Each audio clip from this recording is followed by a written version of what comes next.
Un professeur d'université ne peut pas devenir un politique. Il doit rester un bureaucrate. Les enseignants à l'université, les professeurs d'université ne peuvent pas devenir politiques. C'est la seule classe d'élite qui doit nous produire des innovations. Recteur est censé gérer une université apolitique, lui-même est politique. Pour que ça se passe comment? C'est la seule classe politique au Congo. Au Congo, c'est le seul métier où chacun fait ce qu'il veut. Vous appelez ça métier. Quand vous allez sur le CV de Gabriel Mokia, vous verrez, il a écrit politicien, profession politicien. Mais cette profession n'est pas réglementée. Je parlais ici du renforcement des critères pour être candidat président. Premier critère, le débat contradictoire, les caractères obligatoires des débats contradictoires entre candidats après dictée française. Vous savez pourquoi depuis nous avons beaucoup de problèmes? Parce que le Congo n'est pas dirigé par un scientifique. Le caractère moral. Vous ne pouvez pas être candidat président avec 8 copines au même moment. Vous avez dit que quand vous serez président, les Congolais mangeront 4. Mais les Congolais ne mangent même pas une seule. Est-ce que vous avez besoin d'un deuxième? Dès que vous êtes frappé par l'immoralité politique dans votre vie, par des sanctions, d'immoralité politique, vous ne pouvez plus accéder dans la classe politique. Vous ne pouvez plus faire la politique. Toute votre vie. On doit confisquer tous les biens mal acquis. Lorsque vous êtes poursuivi pour immoralité politique, vous ne pouvez plus vivre dans la capitale. Il faut aller en province. L'État vous trouve un peu de moyens pour faire les champs, produire quoi à manger ici à la capitale. Il faut frapper tout le monde de détournement. Dans cette ville, personne ne Même les présidents? Personne. Non, mais ce pays est tombé trop bas, excusez-moi. Il faut des lois comme ça qui viennent renforcer le pouvoir, l'autorité du pouvoir public. La loi est faite pour organiser la société. Si au sein de la société, il y a des victimes de la loi, il faut les encourager. Mais il ne faut pas faire la loi pour sauver les individus. En ce moment, ce n'est plus une loi. C'est la première édition. Et sur cette première édition, M. Louis France est la première que l'équipe d'enquête a validée pour être primée en ce jour-ci. Il est passé par ici, lui remettre son diplôme. Voilà, c'est le diplôme de mérite remis en France pour ses exploits, non seulement dans le monde scientifique, mais aussi dans le monde militaire. Je suis aujourd'hui honoré. Honoré par les jeunes, du haut de mes vénévents âges. Ce n'est pas le diplôme qui vaut grand chose. C'est la crédibilité de la structure qui vaut.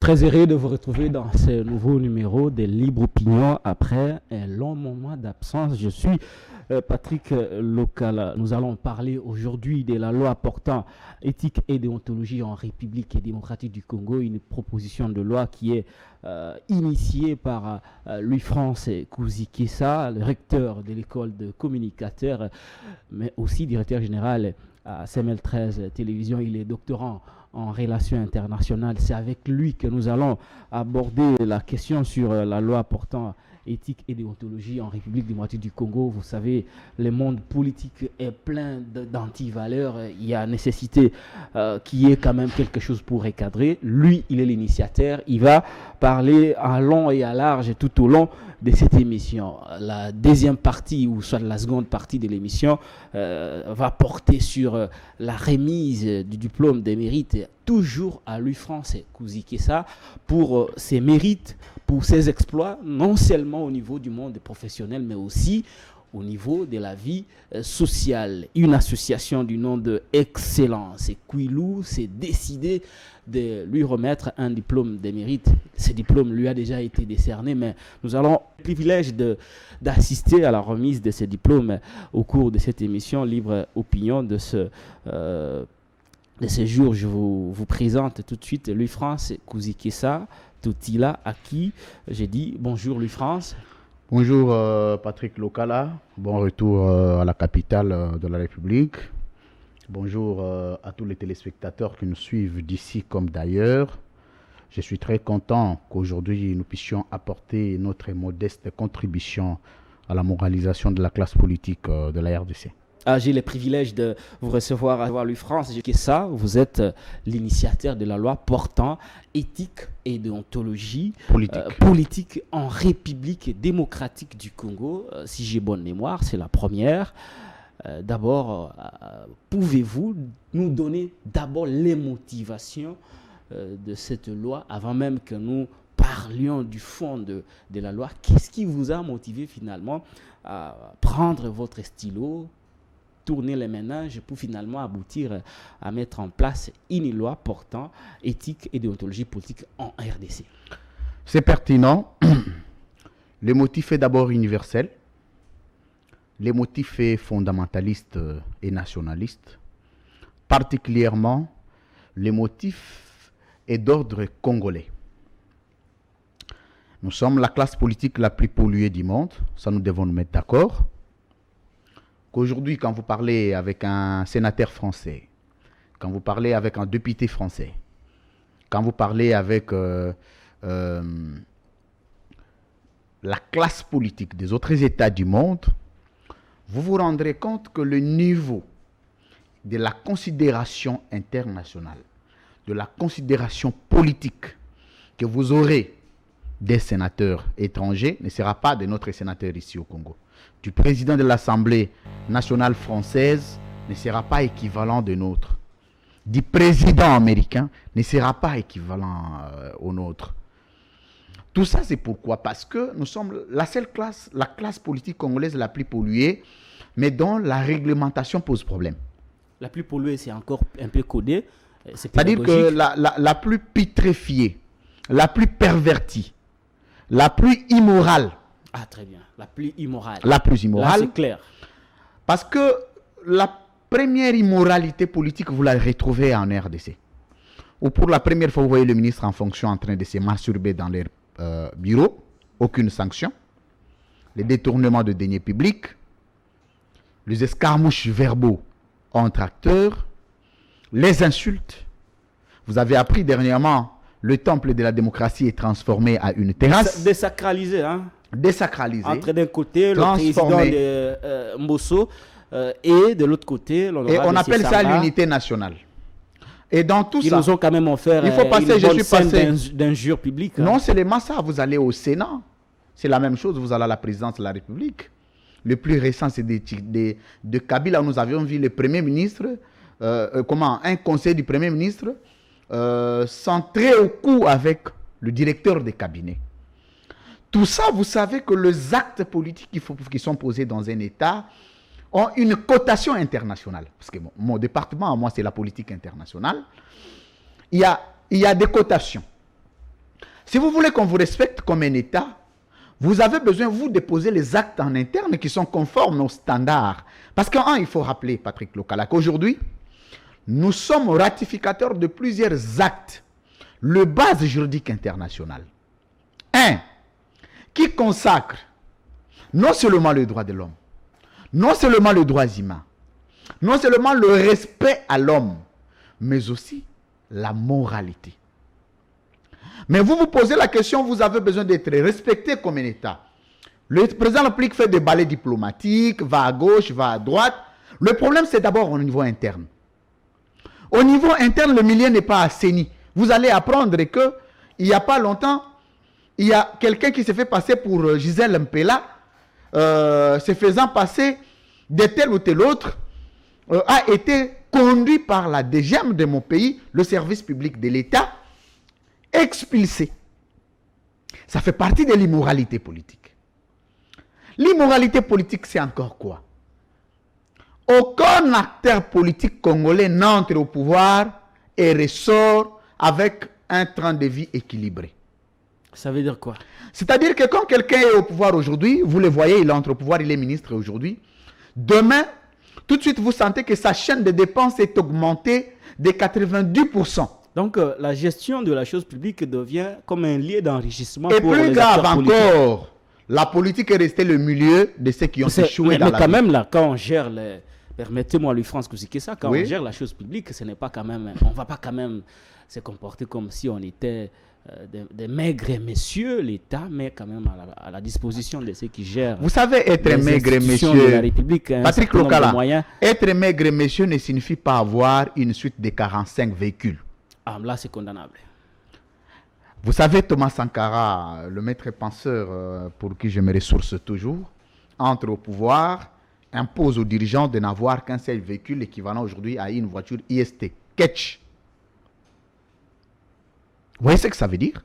Mais ça n'a pas réduit leur vie en tant que dignitaire de l'État.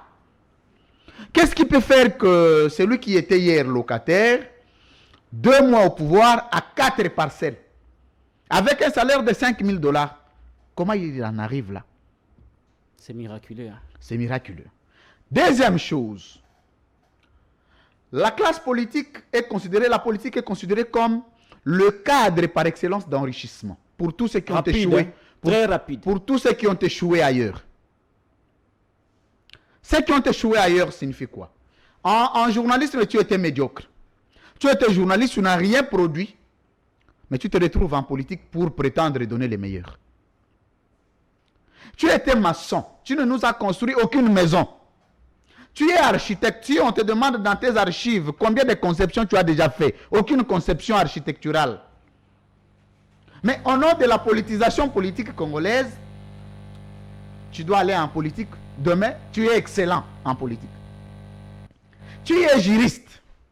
Toutes les requêtes introduites dans les juridictions ont toujours été rejetées pour irrégularité, pour problème de fond comme de la forme. Mais c'est le même que vous apprendrez veut se faire meilleur en politique. En politique, celui qui était conducteur, celui qui a échoué dans l'électricité, peut venir en politique sans aucune incompatibilité.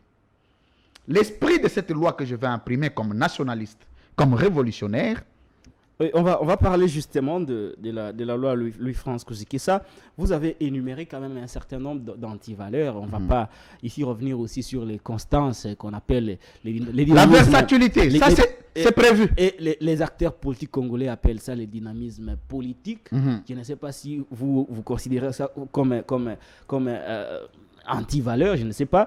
Mais est-ce que tout ce que vous avez énuméré comme antivaleurs suffisent aujourd'hui pour que vous mettiez en place une initiative de loi portant éthique, déontologie politique en RDC? Absolument, Patrick Lokala, vous savez que aujourd'hui les concepts sont confondus par des gens qui se disent pour certains scientifiques, d'autres je ne sais pas. Quand on parle de la versatilité politique, n'est pas à confondre au dynamisme politique. Il faut lire... Pouvez-vous nous établir rapidement une différence? Jean-Pierre Chevènement l'a établi. Le dynamisme politique naît de quoi? Là, je suis dans le contexte de la loi. Oui, on en parlera, de mais il faudrait quand même de la loi. qu'on jette les bases par Très rapport à la bien. motivation. Oui. Quand on parle du dynamisme politique, c'est lorsque vous entrez dans un parti. Vous vous êtes donné des consignes que voici de quelle manière nous allons marcher, politiquement.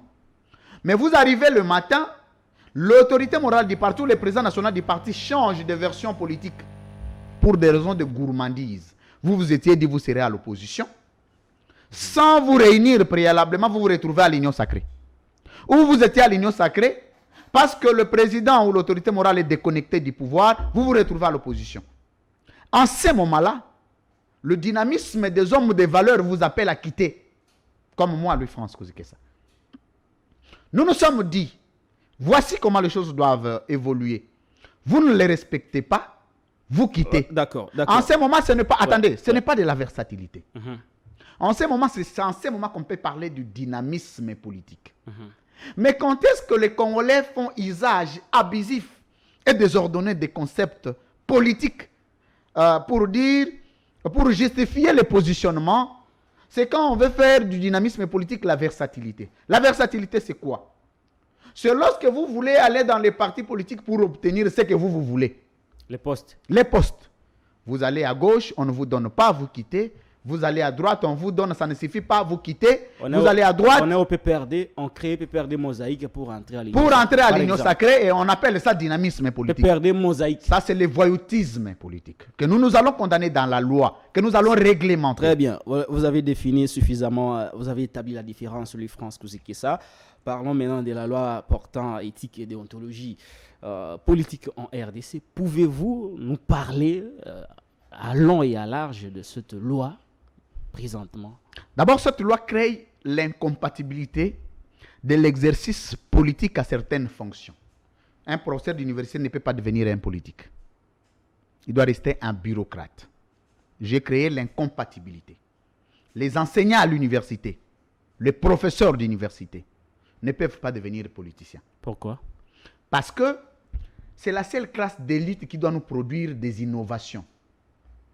Mais vous avez vu du temps de Kabila, un professeur aguerri qui doit ramper au nom de la politique. Mais celui qui est capable de vous produire des issues politiques est en train de ramper. Vous voulez parler de Arimo Vassakani qui a certainement vous avez l'idée. Pour faire plaisir au Raïs. C'est la thèse. Conséquence, il a été quand même élevé VPM de l'intérieur. C'est la réelle politique. C'est la thèse qui certifie mon antithèse. Moi, j'ai donné l'antithèse, tu as donné la thèse. Il y a une certification scientifique. Deuxième chose, vous regardez Patrick Lokala pour un professeur d'université. L'université est apolitique. Mais comment les travailleurs de l'institution apolitique peuvent être politiques? Recteur est censé gérer une université apolitique, lui-même est politique. Pour que ça se passe comment? C'est pour recruter les jeunes gens à l'université et faire aider des militants des partis politiques. Et faire de l'université un parti politique. Pour preuve, aujourd'hui, pour être recteur dans une université, il faut avoir été militant à l'Union sacrée. C'est malheureux. C'est ridicule. Donc nous allons créer dans cette loi de l'immoralité. De l'immoralité politique.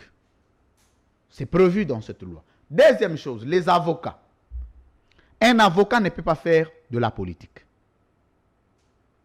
Parce que le métier dont ils sont appelés, c'est un métier qui leur demande l'impartialité, la neutralité, la justice. Mais en politique, quand vous y allez, vous devez défendre ce qui est indéfendable, selon la politique congolaise. Le journaliste, les avocats, les professeurs d'université sont frappés d'une incompatibilité politique pour l'exercice. Deuxième chose, quand je parle de l'incompatibilité, ici je suis en train de parler de l'architecture organique des fonctionnalités politiques en RDC, la codification. C'est la seule classe politique au Congo. Au Congo, c'est le seul métier où chacun fait ce qu'il veut. Vous appelez ça métier. Quand vous allez sur le CV de Gabriel Mokia, vous verrez, il a écrit politicien, profession politicien. Mais cette profession n'est pas réglementée. Vous allez même dans le site du président de la République, chef de l'État, à l'époque à l'opposition, acteur politique. Mais comment on peut mener un métier qui n'est pas réglementé? Chacun fait sa loi. Mais plus grave encore, en principe, la politique devrait être les métiers les plus sensibles. Parce que c'est ce métier-là qui définit la vie de la nation. Voilà pourquoi aujourd'hui, vous verrez quiconque peut venir démagogiquement vous dire « je suis candidat président, je suis président de la République, je suis candidat député ». Une fois au pouvoir, il commence à tourner à rond. Demain, il est à gauche, après-demain, il est à droite. Vous apprenez qu'il est allé racketter à gauche. L'immoralité politique. Troisième chose. Je parlais ici du renforcement des critères pour être candidat président de la République. Ça encore. Quels sont les critères? Premier critère, le débat contradictoire, les caractères obligatoires des débats contradictoires entre candidats après dictée française, passé à la RTNC. Je rappelle ici, Louis-France Kousekessa, vous gardez la parole, vous êtes toujours dans la même logique qu'à l'époque, en 2006, on avait prévu un débat contradictoire entre les deux candidats. Je parle ici de Joseph Kabila et Jean-Pierre Bemba au niveau du second tour, mais le débat n'a jamais eu lieu. On a revisé la loi aujourd'hui. Il n'y a jamais eu de débat entre les candidats. Est-ce que vous pensez qu'il faudrait qu'on revienne aux élections, par exemple, au type d'élection de 2006, où on avait quand même mentionné qu'il fallait qu'il y ait un débat entre les deux candidats, ou qu'il faut progresser.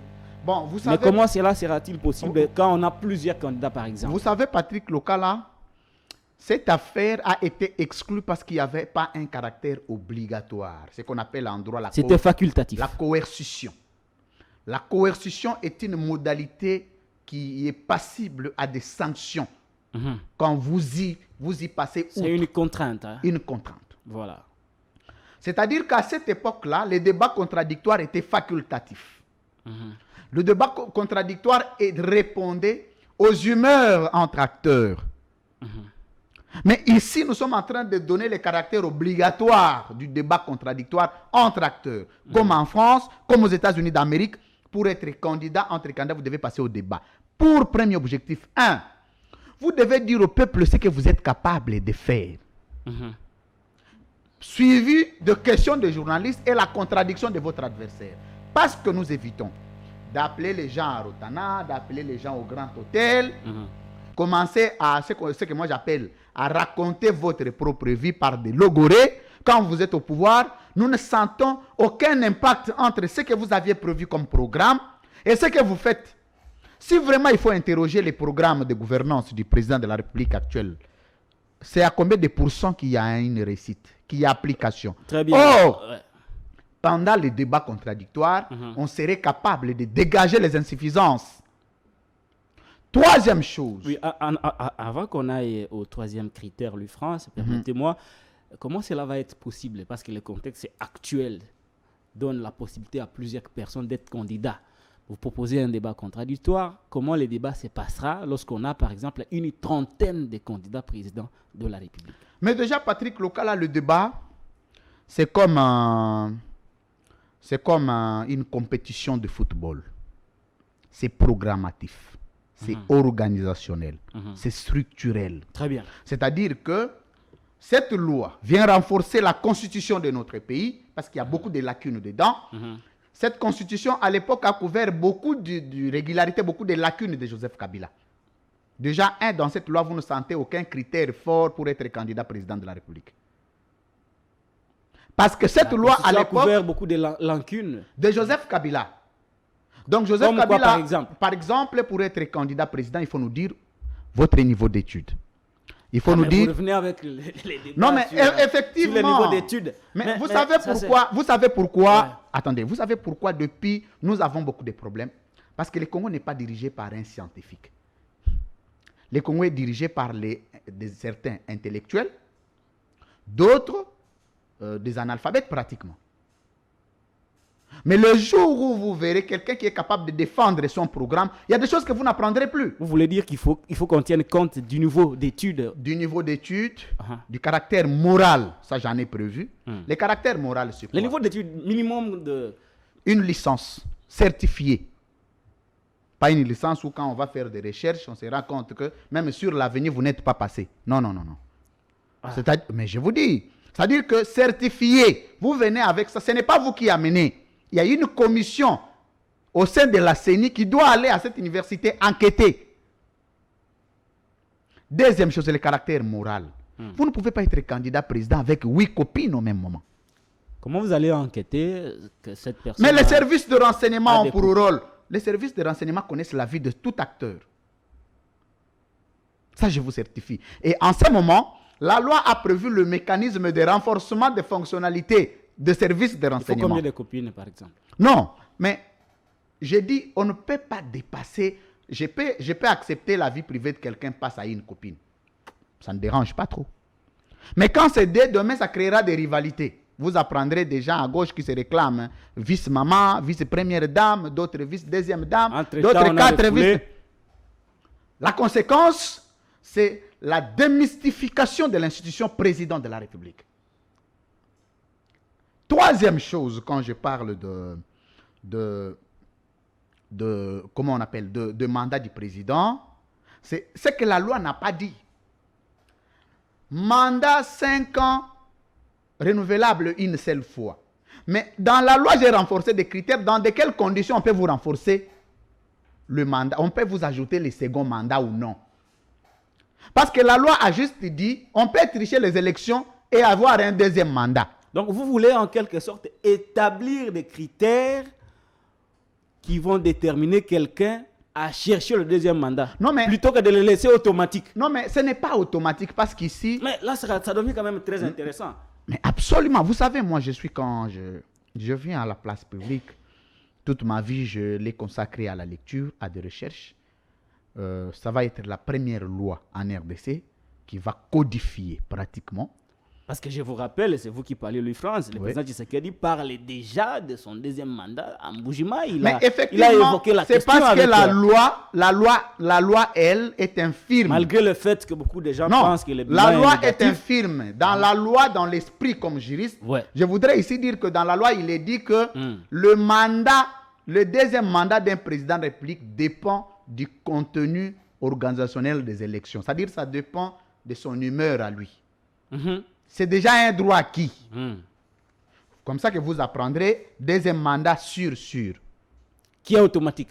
C'est automatique. Mais vous êtes contre l'automatisme du deuxième mandat. Du deuxième mandat. Qu'est-ce que vous avez prévu? Premier élément. Voilà.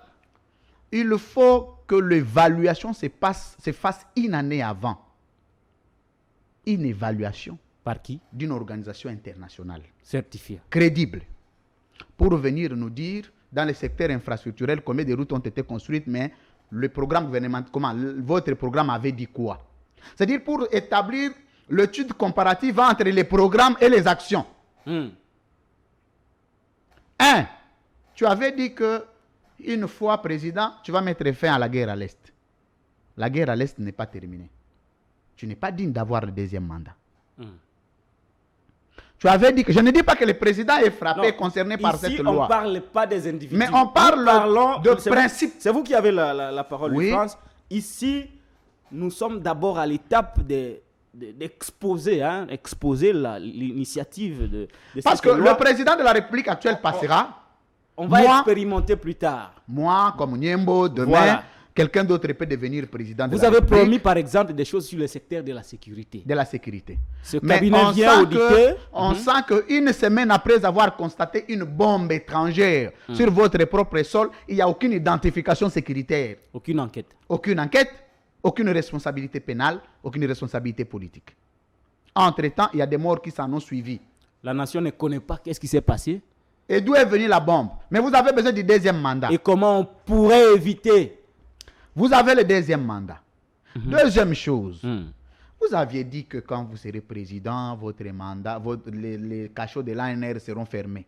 Ça, c'est la loi. Mais on garde encore les gens dans les cachots de l'ANR. Cette organisation internationale que la loi congolaise va choisir, va évaluer combien de cachots sont encore ouverts, combien de personnes sont passées pendant votre mandat. C'est-à-dire pour venir contredire les actions au programme démagogique. Les sociales. Les sociales, encore. Vous aviez dit que quand vous serez président, les Congolais mangeront 4 fois. Mais les Congolais ne mangent même pas une seule fois. Est-ce que vous avez besoin d'un deuxième mandat? La loi va frapper, pas seulement le régime actuel, même le régime à venir. La loi est impersonnelle. De manière à ce que nous puissions nous rendre compte du poids que nous devons avoir quand nous avons des fonctions publiques. Le secteur politique aussi va être évalué. La stabilité des institutions politiques. Première chose, vous êtes vous-même issu d'une famille politique qui a milité contre le débauchage politique, qui est le premier élément de l'immoralité que ma loi a prévu. Mais vous-même, au même moment, vous débauchez les gens. Alors, cette structure doit rendre un rapport. Ces rapports-là doivent être soumis au peuple. Via référendum ou via les élus du peuple? Là, il s'est posé un problème. En ce moment, ce n'est pas les élus du peuple qui pourront être déjà achetés. Si on n'organise pas les référendums, le peuple peut s'exprimer. On peut faire une étude de sondage international. C'est le deuxième mécanisme. Si on dit, ça peut nous prendre beaucoup d'argent, c'est-à-dire quoi? Le référendum peut nous prendre beaucoup d'argent et la durée. Et le Parlement, pourquoi vous ne voulez pas passer par le Parlement, par exemple, qui valide le rapport? Au Congo, il n'y a pas de Parlement. De l'évaluation du programme d'action. Au Congo, il n'y a pas de Parlement. Au Congo, vous avez déjà le bâtiment qui est transformé en une terrasse. Les gens sont en train de boire et manger là-bas. Non, mais lui, France, le La Parlement nuit. n'est pas quand même une terrasse. Non, mais je reviens Ça, de là, c'est quand monsieur. même- Je c'est quand reviens, même- c'est quand même je très reviens de là, j'ai trouvé des chaises installées. Non, mais il y a un restaurant prémices, là-bas, scol- Non, entre non, nous. dehors. Tu n'es pas informé? Monsieur, Ça, c'est prenez-moi l'image. l'esplanade du Palais du Peuple. Non, cher pas ami. l'esplanade. Bon, je ne sais pas comment tu vas prendre. Quand tu parles de l'esplanade, Revenons quand même quelqu'un aux qui choses est au sérieuses. Kouilou chez moi, qui quitte dans les Massimanimba, dans les Païkongi là, ne saura pas. Envoyez-moi l'image du Palais du Peuple où on a installé des chaises pour que les gens commencent à boire. Donc, c'est une terrasse. Louis France, je ne suis pas encore convaincu. Donc, oui. Attendez, il y a Oui. un aspect des choses que vous avez évoquées. Moi, ça m'a beaucoup plu. Je crois la même chose aussi pour ceux qui nous suivent. Oui. L'évaluation de programme pour valider si, oui ou non, on peut accepter qu'un chef d'État puisse chercher les deuxièmes mandats. C'est une bonne chose. Oui. Mais maintenant, qui va valider? C'est J'ai à pas- ce niveau où j'ai- les choses ne sont pas encore J'ai claires. dit ceci. Qui va valider? Non, nous allons responsabiliser une organisation internationale. Parce que nous Attendez. savons tous. Attendez, Louis France, nous savons je tous voulais la éclairer. capacité de ceux qui ont le pouvoir à corrompre les gens. Qu'est-ce que vous avez prévu au niveau de la loi pour que ceux qui auront mandat de valider l'évaluation, qui pourrait, oui ou non, permettre à un chef d'État d'avoir le deuxième mandat, pour que ces gens-là ne soient pas corrompus? Très bien. C'est une pertinente question. La loi a prévu le mécanisme de codification sur la tricherie. 1. Quand nous parlons d'une organisation internationale indépendante, crédible, c'est déjà une façon d'outrepasser le niveau du vol et de la corruption interne. 2. Dès que le rapport international est rendu, ce rapport-là est soumis au peuple pour critique. Voilà, la photo est là, ça c'est au palais du peuple. Ouais, mais c'est l'esplanade. Mais je ne sais pas, vous étiez en train de me dire que ça c'est un restaurant. Bon. de Parce toutes que les ça va façons. être une affaire la nuit, vous retrouverez, ça va devenir un hôtel ici. Bon, nos reporters vont descendre certainement pour poser Moi-même, des questions. je viens de là. Poser des questions Je viens de là. à Christophe Mbosonkodia. J'ai même une photo. Vous pouvez aller sur mon compte au Facebook, j'ai posté gestionnaire une photo. de cet espace. Donc, revenons-en maintenant. Ouais, dans la loi, Ouais. nous avions prévu aussi la validation de ces rapports, qui n'est Oui, pas un rapport sacré ou saint. Exact. Un rapport qui doit venir au niveau du peuple. Par quel mécanisme? Par l'étude du sondage. Les sondages internes. Les sondages internes, Patrick Local, est une étude que nous négligeons Il n'y a jamais eu généralement. de sondage crédible au Congo. Oui, mais parce que simplement, le niveau de la corruption a atteint le paroxysme. Parce que la classe politique n'est pas réglementée, n'est pas régulée. Quand vous mettez en place une commission de vérification, il faut mettre en place une contre-commission de vérification. Ça fonctionne comme ça.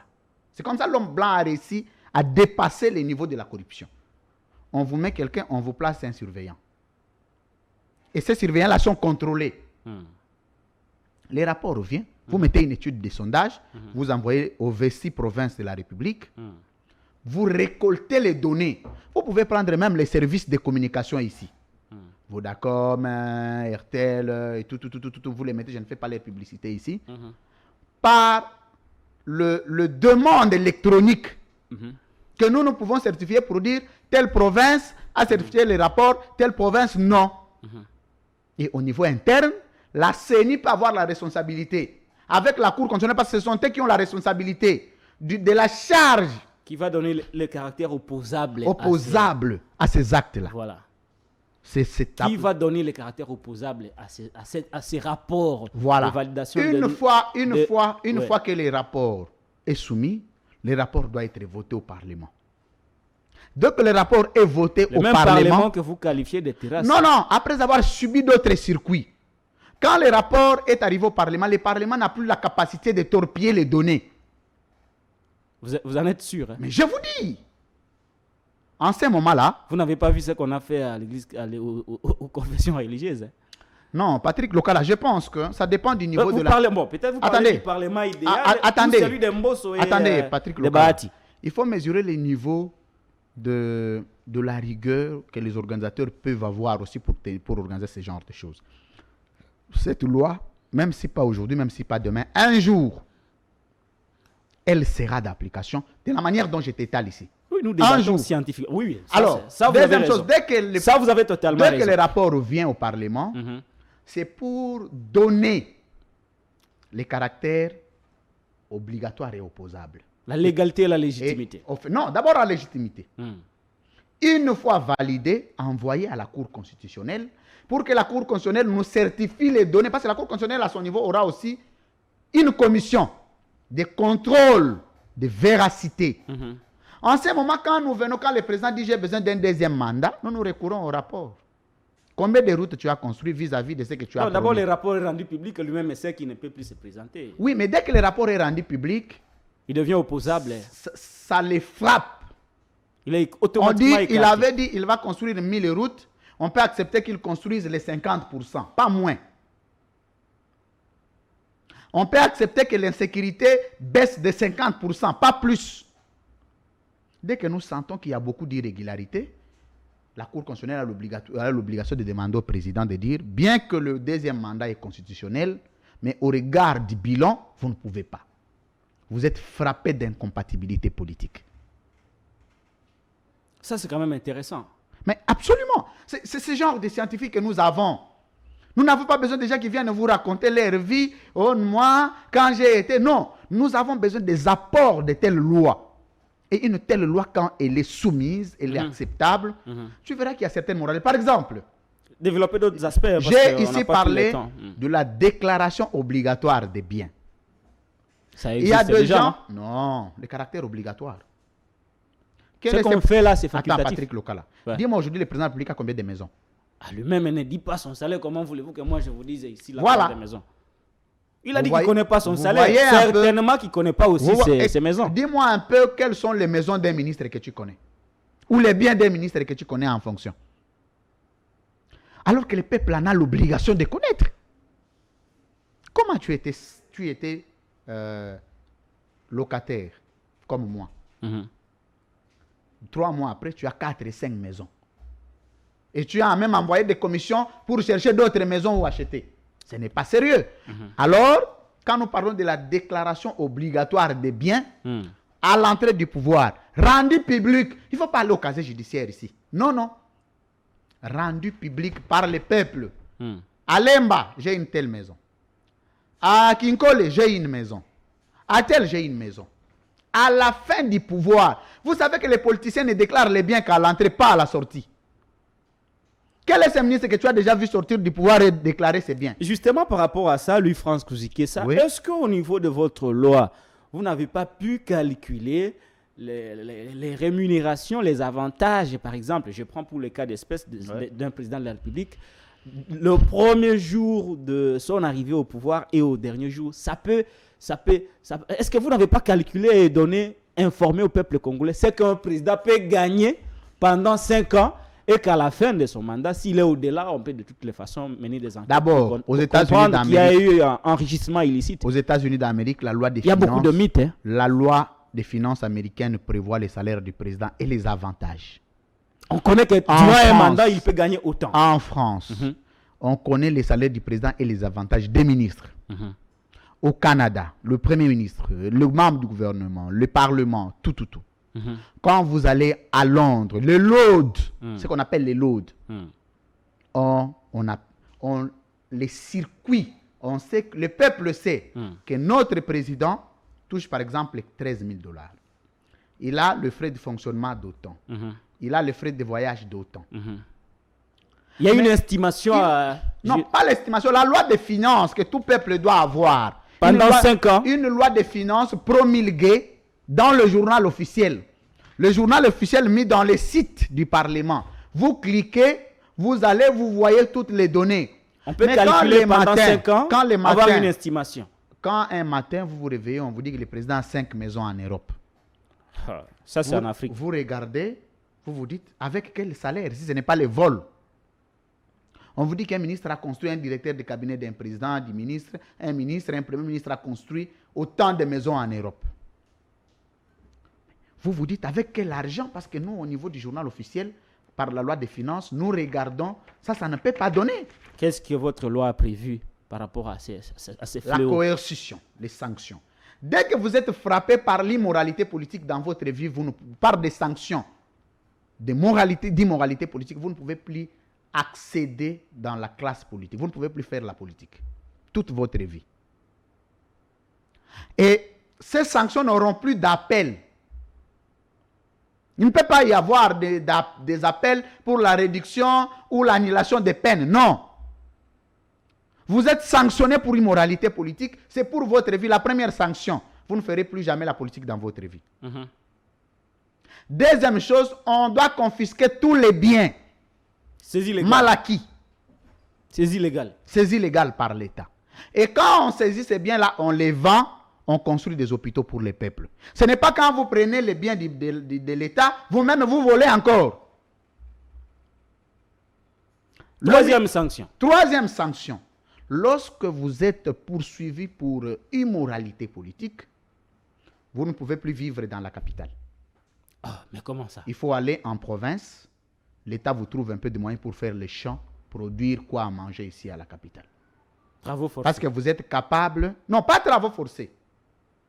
C'est la loi. Parce que la loi interdit à tout individu d'imposer à un Congolais de vivre à un domicile outre que les siens. Mais comme c'est la loi, nous allons même, parce que cette loi vient renforcer la Constitution, vient renforcer la loi électorale, vient renforcer le code civil, vient renforcer le code des familles. Une parenthèse, parce Oui. que vous avez évoqué cette incise que j'ai beaucoup appréciée. Oui. Nos frères qu'on qualifie de Kuluna ici sont enlevés, amenés à Kanyamaka CC. Est-ce que c'est aussi de l'immoralité politique ça? Le jour où vous Ils aurez... ne sont pas jugés. Vous aurez... Le jour où la RDC sera dirigée par l'élite, les hommes d'intégrité, les hommes de valeur, les hommes d'État, les hommes qui ont quand même poursuivi les études un peu plus loin, il y a des choses que vous n'apprendrez pas. C'est trop bas. La Constitution dit, on ne peut pas contraindre à un Congolais de vivre en dehors de son domicile ou de passer nuit en dehors de son domicile. Nous sommes ratificateurs, nous sommes soumis à des instruments juridiques internationaux qui nous interdisent les travaux forcés. Sous prétexte de la loi. Ce qu'il faut faire, c'est quoi? Créer une loi qui organise que le Kuluna doivent aller faire les travaux en province. Faudrait-il encore démontrer qu'ils sont des Kuluna parce qu'ils ne sont pas jugés? Et alors, en ce moment-là, après le jugement définitif, Exactement. ça je suis d'accord, c'est une incise très pertinente, après les avoir mis devant un juge naturel, condamnés, la condamnation repose sur la loi et en ce moment, quand ils vont, vous motivez votre décision par un acte juridique. Mais non, le matin, qui on prend, qui se promène à 0 heure parce qu'il a été bloqué dans un embouteillage, vous les mettez dans un... Moi, je suis contre les histoires de Kuluna.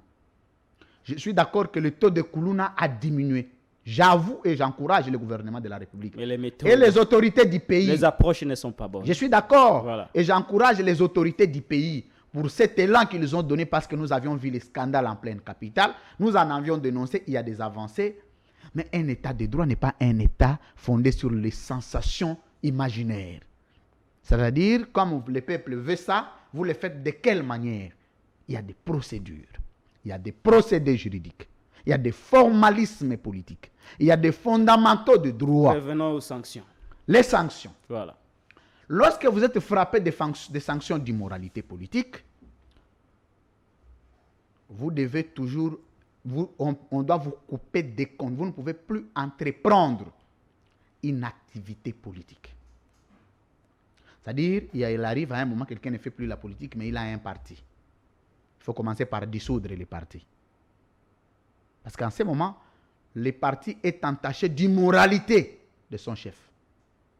Ailleurs, souvent, c'est vous qui avez la parole, Louis-France. Oui. Ailleurs, lorsqu'un dirigeant d'un parti, un animateur d'un parti, cité dans une affaire de détournement ou d'enrichissement illicite ou de viol, automatiquement, il démissionne de ses fonctions et laisse... Oh, mais ici, c'est tout le monde qui va démissionner. Parti prospérer. Ici... Au Congo, même lorsque vous êtes, vous êtes impliqué dans un détournement de 56 millions de dollars, non, les partis continuent quand même. Tu es toujours le président. Non, c'est les massas. Ce qui est curieux, il faut même des communiqués depuis la prison. Non, c'est les massas. Non, c'est les massas.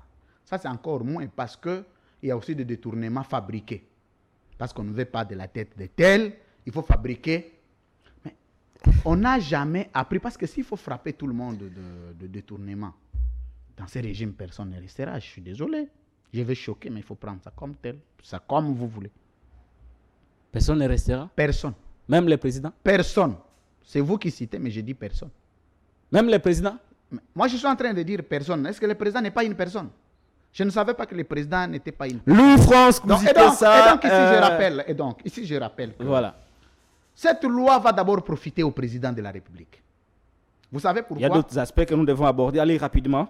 Ça va profiter au chef de l'État parce qu'il saura asseoir son pouvoir sur la moralité politique, la moralisation de la classe politique. Plus grave encore, vous savez qu'aujourd'hui, le code pénal est muette, n'a pas prévu les sanctions de ce qu'on appelle l'immoralité politique. Cette infraction n'existe pas dans le code pénal. L'immoralité politique, c'est quoi? Tout ce que vous voyez, un membre du gouvernement, ministre de son État, fabrique un habit avec les effigies de la première dame et organise des manifestations officielles de l'État.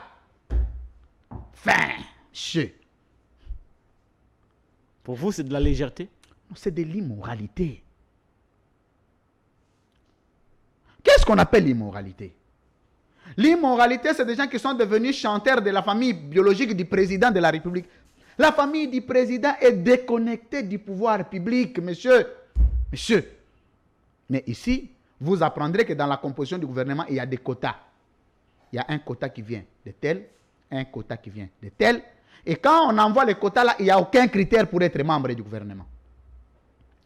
Parce que c'est venu de tel, on les prend quand même parce que c'est tel qui a envoyé. Monsieur, vous connaissez un pays qui compose le gouvernement sur base des critères des individus. Posez la question à notre gouvernement. Posez la question au secrétariat général du gouvernement. Quels sont les critères qu'on a mis en place pour nommer les membres du gouvernement? Ça n'existait pas, monsieur. Très bien. J'ai suivi dernièrement, un membre du gouvernement disait que nous sommes passés à une formation de 14 jours pour apprendre... 2 semaines. C'est Didier Boudibou, ministre des hydrocarbures. Hein? Mais j'ai mis les mains dans la tête. Je me suis dit, est-ce que c'est là nous l'avons encore? Les hydrocarbures pendant 14 jours. Après qu'il soit nommé ministre... Il est vrai. Dans ce secteur. Attendez, Patrick, c'est quand même, il est vrai. Le gouvernement, tu les genoux fort, mais quand même, c'est ministre. Je vais quand même donner cet enseignement, c'est très important. C'est un enseignement qui... Mais est-ce que c'est mauvais qu'ils disent qu'il a reçu une formation de 14 jours pour comprendre un peu ce que représentait le monde des hydrocarbures? Il faut suivre cet enseignement très rapidement. Il y a ce qu'on appelle les fonctions techniques au sein du gouvernement. Il y a ce qu'on appelle les fonctions politiques. Dans chaque gouvernement du monde, les gens ont la culture de ne jamais lire. Même ceux qui sont venus de l'Europe là. On vous dirait que tous les temps, vous leur posez la question. Qui sont venus de l'Europe? Mais vous les connaissez. Vous les connaissez mieux que moi. Vous les citez suffisamment de noms. Mais tout gouvernement au monde est composé de 2 parties. Il y a ce qu'on appelle un gouvernement des technocrates et le gouvernement des politiques. Le gouvernement des technocrates, c'est quoi? Il y a certains ministères qu'on ne confie qu'aux techniciens. Monsieur, parce que si le ministre n'est pas technicien, il peut se faire entourer d'un cabinet de techniciens de 1000 personnes. Il ne saura pas s'en sortir. Le ministère de la Justice. Ministère de la Justice, quand on confie quelqu'un qui n'est pas juriste, il ne s'en sortira pas. Vous donnez à un mécanicien le ministère de la Justice. Vous pensez qu'il va s'en sortir parce que c'est le gouvernement de le ministère des hydrocarbures. C'est quoi d'abord le ministère des hydrocarbures? Il faut commencer par comprendre. Très bien. Nous recevons le monsieur s'appelle Didier Boudibou. On me dit que c'est un avocat. Moi, je ne remets pas en cause sa qualité d'avocat. Je ne le connais pas. Certainement, il est avocat. C'est un juriste. À l'entendre parler, c'est un homme que je sens intelligent. Que je sens, je dis bien, intelligent. Je le trouve posé, bien que de temps en temps, lui aussi porte des pagnes de Maman Denise. Certainement, c'est pour garder les postes. Selon mes informations, il serait très, très proche de la première dame. Donc, il est venu du quota de la première dame. Selon les informations, il serait... Ça, c'est le quota de la première dame. Il serait très proche donc, la vérité ici, de la première dame. La vérité ici, c'est quoi? La vérité On va passer à autre chose. Non, la vérité ici... Un autre aspect de la Attendez, loi. Patrick Lokala. Rapidement. La vérité ici, c'est que il y a certains ministères maintenant politiques. Par exemple, relation avec les parlements. Boudimou n'est pas à sa place. Non, c'est d'abord, attendez. Didier Boudimou n'est pas à sa place. Selon la théorie que vous avez évoquée. Il est venu de l'EPST. La première magie, son titulaire est arrêté, lui est acquitté. Il n'est jamais interpellé. Mais il était adjoint. Il se retrouve aux hydrocarbures. Bon, là n'est pas le problème, ce n'est pas mon problème. Est-il à sa place? Non, mais j'ai dit qu'il y a des ministères techniques qui demandent des techniciens. Ce que je sais, Didier Boudimou n'a pas fait l'énergie, n'a pas fait les hydrocarbures. On me dit que c'est un avocat. Mais il a eu une formation de 14 jours quand même pour maîtriser les hydrocarbures. La conséquence, poser le bilan sur les hydrocarbures en RDC. Bilan. Très bien. Nous recevons dans cette émission... Dans cette loi... Il y a encore d'autres aspects. Je complète un élément. Dans cette loi, nous avions prévu les critères forts pour être membre du gouvernement. Pour avoir une fonction au sein du gouvernement, il y a des critères. Le gouvernement ne regarde que ces critères. Quand vous demandez aux forces vives de vous envoyer des listes, vous regardez sur base des critères. Demandez aussi les CV. Semble-t-il qu'on n'envoie même plus les CV. Non, ça n'existe plus, monsieur. Non, mais ce pays est tombé trop bas, excusez-moi. Il faut des lois comme ça qui viennent renforcer le pouvoir, l'autorité du pouvoir public. Mais c'est de telles lois qui seront, vous apprendrez. On va évoluer avec la loi portant éthique et déontologie politique en République démocratique du Congo. Une proposition de loi faite par Louis-France Kouzikissa que nous recevons sur ce plateau de CML13 télévision à l'émission Libre Opinion. Je suis Patrick Local. Louis-France Kouzikissa, où en êtes-vous présentement avec la loi? Bon, nous allons la faire endosser à un député crédible, lui-même qui ne sera pas frappé. Vous avez fini la rédaction? La rédaction est finie. Ce n'est pas une grande loi, c'est une petite loi qui prend juste quelques dispositions, à peine 120, 110, et son préambule. Nous allons la faire endosser à un député crédible, responsable, moral. De quel bord politique? Bon, bord politique, ça ne m'intéresse pas trop. Mais c'est la réalité, hein? Non, vous savez que les immoraux... Une loi qui vient de l'UFrance, ne sont pas... Une loi qui vient de l'UFrance qui est quand même présentée dans l'opinion comme quelqu'un qui critique le pouvoir. Mais je ne sais pas, le président lui-même critique le pouvoir. Mais ce n'est pas peut-être porté par un député Union Sacrée. Je pense que le président lui-même critique de temps en temps le pouvoir. Lui, il est innocent. Il est innocent. Voilà. Donc, la loi, nous allons voir quel député il faut donner, à quel député il faut donner.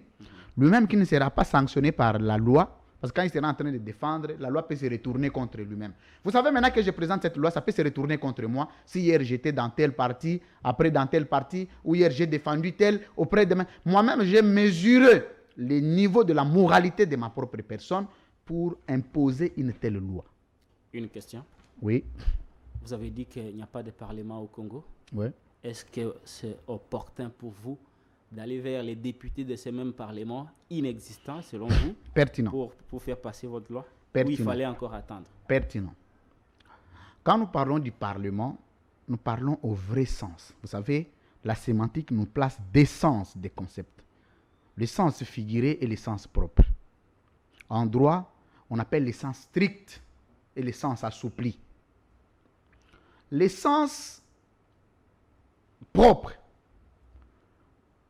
c'est ce Parlement-là qui doit répondre, qui doit être neutre, qui doit produire, qui doit avoir la production parlementaire de qualité, avec les députés à un niveau très élevé.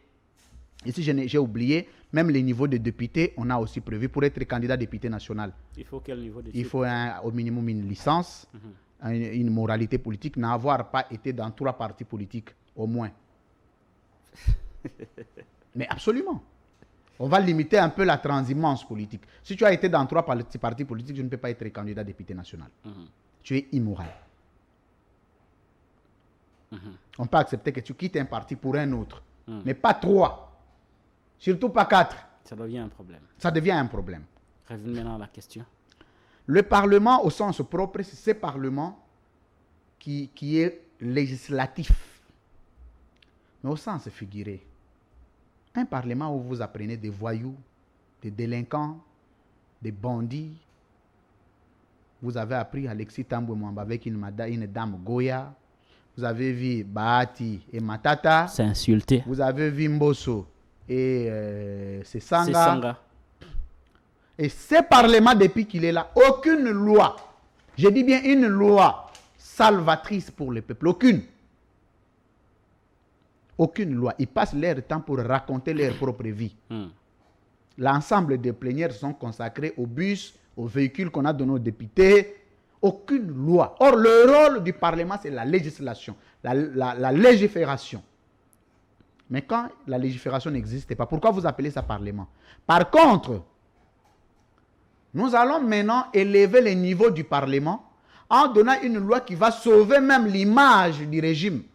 Vous avez abordé Le code d'éthique et déontologie. Vous avez abordé le premier aspect de ma question. Oui. Le second aspect n'est pas encore abordé. Oui. Selon les analyses que vous avez avancées et celles que vous aviez déjà avancées par le passé, Oui. le Parlement n'existait plus. Je ne me contredis jamais, hein. Je suis un homme très cohérent. Exactement. Nous sommes dans cette logique-là. Moi aussi, je n'ai pas dit que vous vous contredisez. Très bien. Le Parlement n'existait pas selon Louis-France Kozikessa. Louis-France a maintenant une loi qu'il veut faire endosser à un député de ce même Parlement inexistant. Est-ce qu'il ne se pose pas un problème d'opportunité? Mais on nous pose ici, Mais- on nous pose la question, nous critiquons toujours, nous ne proposons rien. Nous voulons maintenant proposer. Nous n'avions pas besoin de proposer au président comment il doit gérer le pays. Parce qu'il a un programme de gouvernance. Il nous a dit, voici ce qu'il fera. S'il le fait, gloire à Dieu, c'est pour notre bien. S'il ne le fait pas, c'est Qu'est-ce lui que- et son bilan. Mais pour ce qui est du peuple congolais, nous avons un petit apport modeste à apporter. Bon, comme scientifique, vous voulez faire votre devoir et... Non, c'est-à-dire que moi, je vais faire mon devoir. Mhm. Ça peut ou ne pas passer, mais ça sera inscrit Mhm. pour l'avenir. Exact. Un jour, Et c'est ça même le rôle d'un scientifique. mais absolument, Voilà. les travaux scientifiques ne pourrissent jamais. Ça peut prendre du temps que ça peut prendre, ça finit par prendre corps. Cette loi, c'est une loi qui vient morale. Parce que tout le monde dit que la classe politique est immorale. Moralisation de la classe politique, mais personne n'a déjà proposé l'issue. On Pour est- on moraliser reste la au niveau classe des politique. dénonciations. On reste au niveau des dénonciations. Moi, je suis au niveau factuel, au niveau de la rationalité, au niveau du doxa, au niveau scientifique, pour apporter ma modeste contribution. Le reste, à Dieu ce qui est à Dieu, à César ce qui est à César. Est-ce que le député est déjà contacté? Non, pas encore. Vous n'avez pas choisi de bord politique pour... Non, endosser. je ne suis pas très exigeant avec des bords politiques, je suis exigeant avec la moralité de l'individu. L'acteur. Mhm. Vous pouvez aller Ce à ne sera pas l'opposition. comme la loi Tchani qui, on connaît tous, Ntingi Poulou l'a porté, mais l'image de Ntingi a aussi détruit davantage. Mais la effectivement, loi. parce que Mais Ntingi a été son frappé niveau par de- sa propre son loi. niveau de réflexion aussi n'a pas permis aux Congolais de comprendre la pertinence de la loi. Est-ce que vous tenez compte de tous ces critères J'ai des députés pour que que j'apprécie. finalement, cet élu du peuple qui portera la loi ne puisse pas être lui-même un obstacle par rapport à l'évolution de cette J'ai loi? des députés que j'apprécie beaucoup. Comme Le qui? niveau du débat, bon, ils sont nombreux. Le niveau du débat, le niveau de réflexion, le charisme politique, la constance politique, ils sont là. Je vais voir avec mon cabinet, au cas par cas, examiner. Vous savez, moi, je suis très exigeant avec moi-même d'abord et avec les autres. Nous allons faire endosser cette loi à quelqu'un de plus crédible, qui est écouté par le peuple, qui est capable de porter. Vous savez, tous les exposés ou toutes les démonstrations faites ici, je ne les ai pas lus. Mais si vous n'êtes pas en mesure de vous inscrire dans cette philosophie, vous pouvez sortir de l'esprit de la loi. Et vous tombez dans les prétextes politiques. Donc, c'est un député que nous allons choisir. Et pris du savoir, il doit être scientifique, de surcroît un juriste. C'est Sanga, par exemple. C'est Sanga, scientifiquement, oui, mais politiquement, non. C'est Sanga, c'est un docteur en droit constitutionnel. C'est un type très intelligent, je l'apprécie beaucoup. Mais s'il a des conseillers qui sont aux côtés de lui, il doit demander beaucoup de conseils. Très bien. Alors, il nous reste des questions par rapport à ces sujets. Certainement que la loi est tellement abondante, on ne saura pas l'aborder En un jour. En un jour. Louis Ouais. France Kozikessa, est-ce que vous ne vous attirez pas des projecteurs? Vous êtes quand même un jeune acteur politique. Est-ce que vous ne vous attirez pas des projecteurs autour de cette loi pour vous faire connaître davantage. Bon. Mais vous savez que ça ne va pas aboutir. Bon, vous savez que moi, pour me faire connaître, il suffit de venir à l'émission ici. À Saint-Mel, c'est très suivi, je me fais connaître. Vous savez qu'il n'y a pas une émission sans fausse modestie où je pouvais appeler un confrère qui ne me connaît pas. Je suis au moins connu de tous les confrères qui présentent des émissions. Le problème de notoriété ne se pose plus. Il n'y a aucun problème de notoriété parce que pour être Louis France, il n'avait pas fallu cette loi. Par contre, cette loi va vivre de la chaleur populaire de Louis France. Mais Louis France ne vivra pas de la chaleur populaire de la loi. Parce que la loi n'est pas connue, c'est Louis France qui fait connaître la loi. Mais la loi ne fera pas connaître Louis France. C'est différent avec certains qui veulent se faire connaître par la loi. Mais à la seule différence, je ne suis pas populiste. Si j'étais populiste, j'ai tous les atouts pour me faire populiste. J'ai tous les atouts. Vous avez tous les atouts. Et j'ai un minimum. Louis France, oui. Quelles sont les motivations politiques de cette loi? C'est pour inscrire mon nom dans l'histoire politique. Elle tombe quand même à une année et demie de la fin du mandat du président de la République. Quelles sont les motivations politiques? La première motivation, c'est que je veux inscrire mon nom dans l'histoire politique de la RDC. Je ne voudrais pas que je sois un jeune, que les gens pouvaient penser que je suis limité à parler seulement. Non. Quand je propose la loi portant éthique et déontologie politique en RDC, c'est pour que demain ou après-demain, la classe politique soit bénéficiaire d'un dispositif sécuritaire politique. Que demain on dise, grâce à Louis France, voici ce qui a changé. C'est comme tu diras aussi, grâce à l'Okala, tu dois faire pour que quelque chose change dans le pays. Dans un État, rien ne change au même moment et en tout. Chaque Congolais doit avoir un apport positif qui l'amène au pays pour que le pays apporte ou reçoive un changement.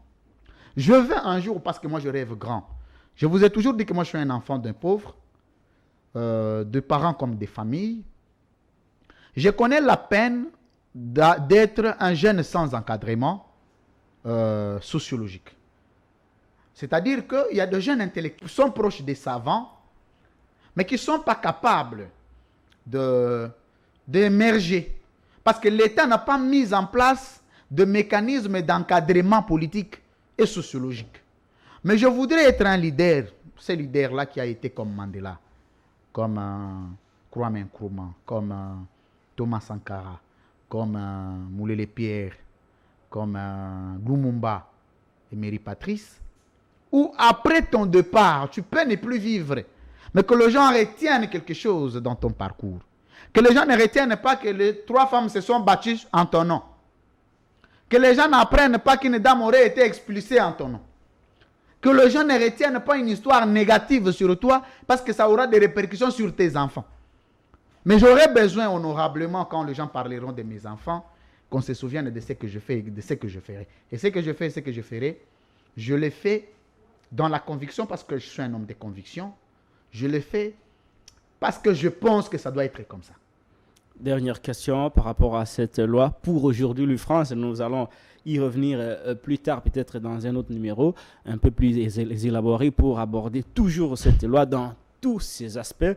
Nous recevons pour vous Louis France. Louis France Kouzikessa, vous avez parlé du bilan dans cette loi pour valider la candidature de celui qui dirige, mais qui voudrait bien être candidat à sa propre succession. Vous avez énuméré tout un tas de critères qui pourraient soit autoriser ou soit empêcher celui qui dirige à se faire conduire. Vous avez parlé du niveau d'études. Nous savons tous qu'en RDC, certaines lois ou certaines propositions de loi ont visé les individus, à l'exemple de la loi Noël Etchani sur la congolité. Est-ce que la loi Louis France Kouzikessa qui porte sur le code d'éthique et d'ontologie politique en RDC ne vise-t-elle pas Félix Antoine Tshisekedi, président de la République?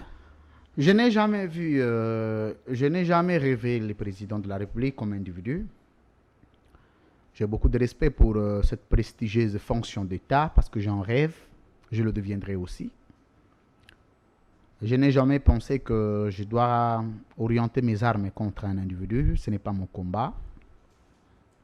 Je n'ai jamais été reproché de quelqu'un qui doit avoir un problème contre l'individu et le faisant passer pour une opinion, non. Mais je me dis que la politique au Congo, c'est le métier le plus pourri. Si le président fait la politique, il est au pouvoir aujourd'hui, il ne fournit aucun effort pour remonter le niveau de la politique en RDC. Moi, je ne l'aide pas, mais j'aide le peuple, j'aide les Congos. Moi et le président public voyons les choses diamétralement de manière opposée. Nous ne voyons pas les choses de la même manière. Moi et le président de la République, nous sommes opposés de par les idées, nous sommes opposés de par des convictions politiques, nous sommes opposés par la manière de voir les choses d'État, mais nous sommes rapprochés par ce que j'appelle le patriotisme politique citoyen. Le citoyen, pardon. C'est-à-dire, il est congolais comme moi, je suis congolais comme lui. Vous ne le visez pas. Il me connaît, je le connais. Vous ne le visez pas. Je ne le vise pas, je ne le viserai pas. Pourquoi? Vous connaissez quand même qu'il y a une polémique autour de son niveau d'études. Vous amenez une loi qui certainement aborde la question du niveau d'études. Je le dis comme juriste crédible. Est-ce qu'il ne se sentirait pas visé par cette proposition de loi? S'il faut aller dans cette logique, aucune loi ne sera promulguée dans ces pays. Parce que ça visera toujours les individus. Très bien. La loi est faite pour organiser la société. Si au sein de la société, il y a des victimes de la loi, il faut les encourager. Mais il ne faut pas faire la loi pour sauver les individus. En ce moment, ce n'est plus une loi. Il faut trouver un autre nom. Si le président sera frappé par cette loi-là, eh bien, quand on disait que le mandat du président est une fois renouvelable, 5 ans renouvelables une seule fois, il y avait un président en place, ça pouvait bien le viser. La loi est impersonnelle. La loi est générale. Ce sont des règles d'une loi. Mais si la loi te frappe, il y a quoi de plus normal? Je sais qu'au nom de ça, on peut dire non, que la loi soit bloquée, mais c'est le préjudice, c'est l'opprobre qu'on va jeter au peuple congolais, parce que c'est la seule proposition de loi qui peut résoudre 50% des problèmes politiques au Congo. Liés à l'immoralité. Liés à l'immoralité. Et si tel ou tel autre sont frappés, il y a quoi à s'encourager. Merci beaucoup, Louis-France. Moi-même y compris. Si moi-même je suis frappé par cette loi, je serai très content. Vous aviez été à l'aise à la dernière question là par rapport à la polémique autour du niveau d'études et votre Oui, loi. Mais vous savez, tous les présidents au Congo ont toujours un problème du niveau d'études. Ça, c'est pas de la petite expérience que je fais.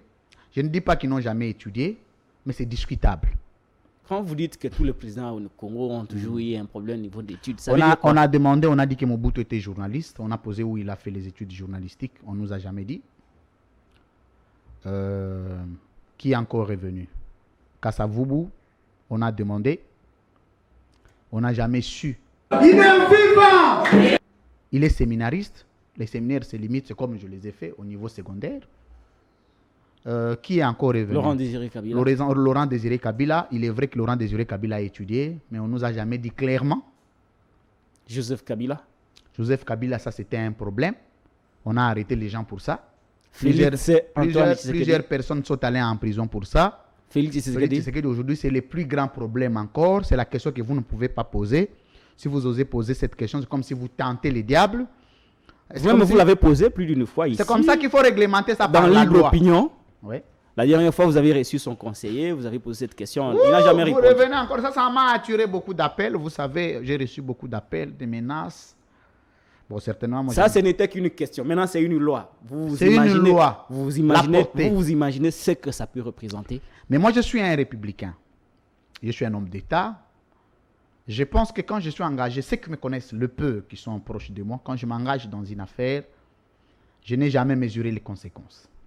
Moi, mon père me disait toujours, il est vivant, je le salue au passage, il me dit toujours que quand tu es un homme, tu poses les actes qui ne scandalisent pas, c'est que tu ne t'es pas encore mesuré. Il faut arriver à un moment où quand tu poses un acte de moralité, ça frappe les immoraux, ça se répercute, ça crée des conséquences et ça te met en insécurité. Très bien. Voilà, nous sommes arrivés à la fin de la première partie de cette émission consacrée à... Mais est-ce que jusque-là, toi-même, tu peux donner, tu es un analyste crédible dans ces pays. Dernièrement, on t'a taxé des Katumbis sur ces plateaux. quand tu es allé à Kisangani, j'ai reçu à l'édition spéciale ici, on m'a balancé même tes images. Mais toi-même, en ayant le contour de cette loi, tu peux avoir comme analyste crédible, rationnel, un point de vue sur une critique. Je ne parle pas de l'encouragement.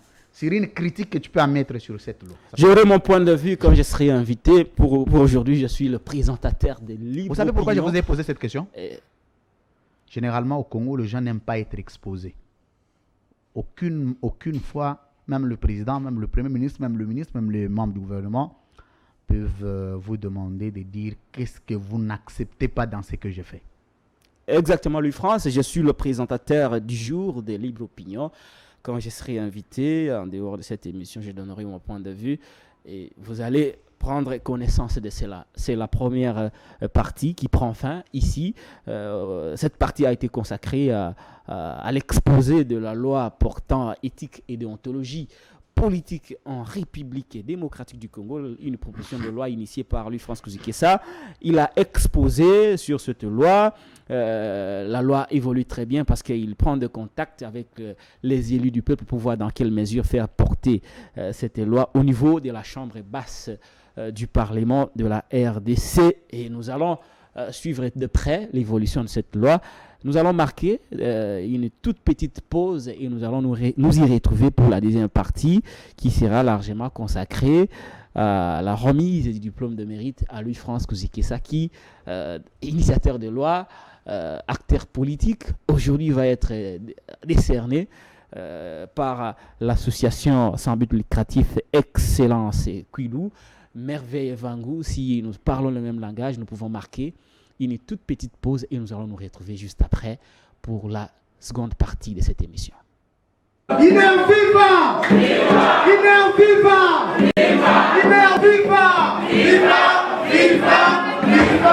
Pascal Niembo, président! Les jours passent mais ne se ressemblent pas à un événement au sein de l'UNIR, parti politique de Maître Pascal Niembo Muyumba.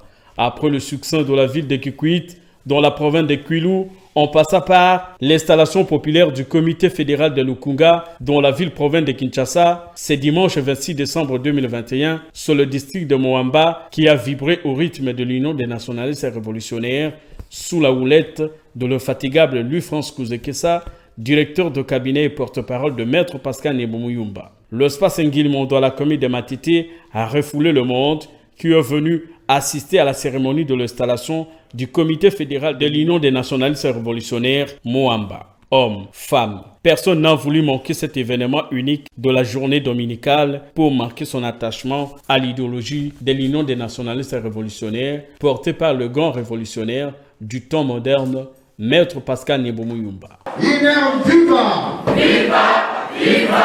Viva! Pascal Niembo, président! Aussitôt accueilli triomphalement par les partisans de Moamba, la bouche autorisée de l'autorité morale de l'UNER, Louis-France Kuzikessa a remercié la population du district de Moamba au nom de Maître Pascal Niembo Muyumba, l'initiateur du parti. Nalingi, d'abord, merci. Makombo, ya Maître Pascal Niembo Muyumba, Oyazali, Mwana, ya Moamba, ya Solo. Béni pe ayebisi ngai na pesa bino bonne pe ba joyeux Noël et bonne fête.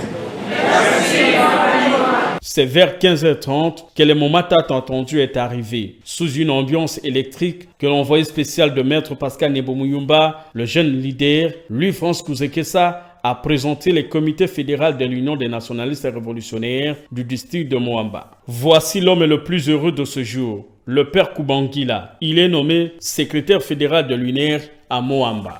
Il est les yeux et les oreilles de Maître Pascal Niembo Muyumba dans cette partie de la ville de Kinshasa. Il sera secondé par ce jeune pétri des talents de mobilisation pétillant aux ânes. L'occasion faisant les larrons, le manager Louis-France Kuzikessa a présenté toute l'équipe de la fédération de l'UNER Moamba. Très satisfait de sa nomination à la tête de la fédération UNER Moamba, le père Kubangila s'est exprimé à ces termes.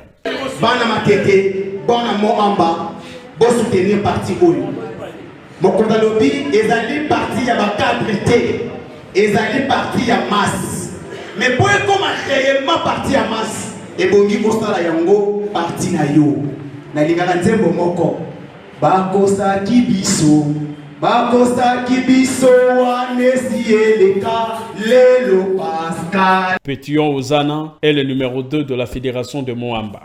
Tozo invité bino pour adhérer à parti na biso.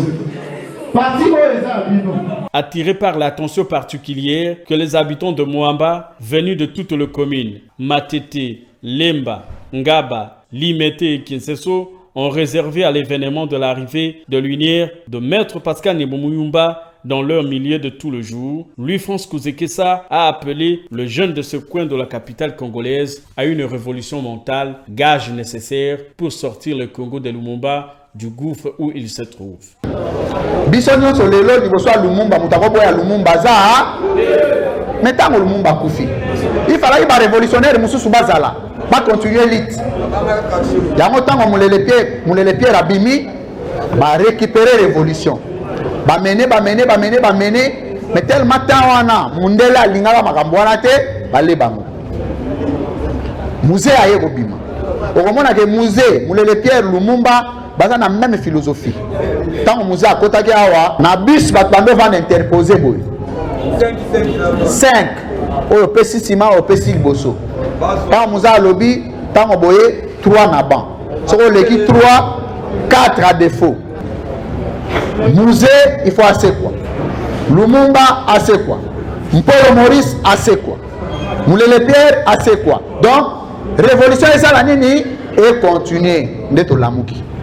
Inspiré du combat de Lumumba, Pierre Moulele, Maurice Okito et Mouzé Laurent Désiré Kabila, Maître Pascal Nebomuyumba a créé le parti politique Union des nationalistes révolutionnaires pour pérenniser les combats de ce grand révolutionnaire. L'UNR inscrit l'intérêt général du peuple congolais au centre de ses actions. Partout où Louis-France Kouzekessa passe pour annoncer la nouvelle de la révolution mentale prônée par Maître Pascal Nebomuyumba, un accueil comparable lui est toujours réservé par le Congolais. L'objectif principal de ce parti politique est de s'installer partout à travers le territoire national dans le but de conquérir le pouvoir à tous les niveaux aux élections de 2023. Après l'adhésion massive de la population de Moamba à l'esprit de la révolution, le cap vers la conquête de Tchangou est lancé. La cérémonie de ce jour s'est terminée par le jeu des questions-réponses. Les portes de l'UNR de Maître Pascal Nebomuyumba sont ouvertes à tous les Congolais qui veulent un véritable changement dans la direction de ce grand pays. Vivement 2023.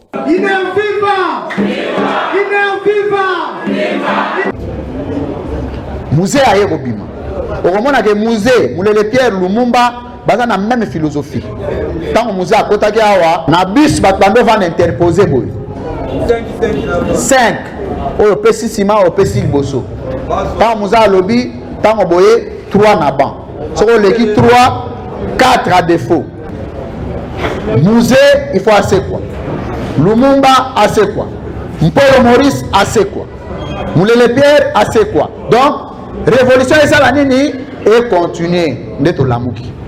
Inspiré du combat de Lumumba, Pierre Moulele, Maurice Okito et Mouzé Laurent Désiré Kabila, Maître Pascal Nebomuyumba a créé le parti politique Union des nationalistes révolutionnaires pour pérenniser les combats de ce grand révolutionnaire. L'UNR inscrit l'intérêt général du peuple congolais au centre de ses actions. Partout où Louis-France Kouzekessa passe pour annoncer la nouvelle de la révolution mentale prônée par Maître Pascal Nebomuyumba, un accueil comparable lui est toujours réservé par le Congolais. L'objectif principal de ce parti politique est de s'installer partout à travers le territoire national dans le but de conquérir le pouvoir à tous les niveaux aux élections de 2023. Après l'adhésion massive de la population de Moamba à l'esprit de la révolution, le cap vers la conquête de Tchangou est lancé. La cérémonie de ce jour s'est terminée par le jeu des questions-réponses. Les portes de l'UNR de Maître Pascal Nebomuyumba sont ouvertes à tous les Congolais qui veulent un véritable changement dans la direction de ce grand pays. Vivement 2023.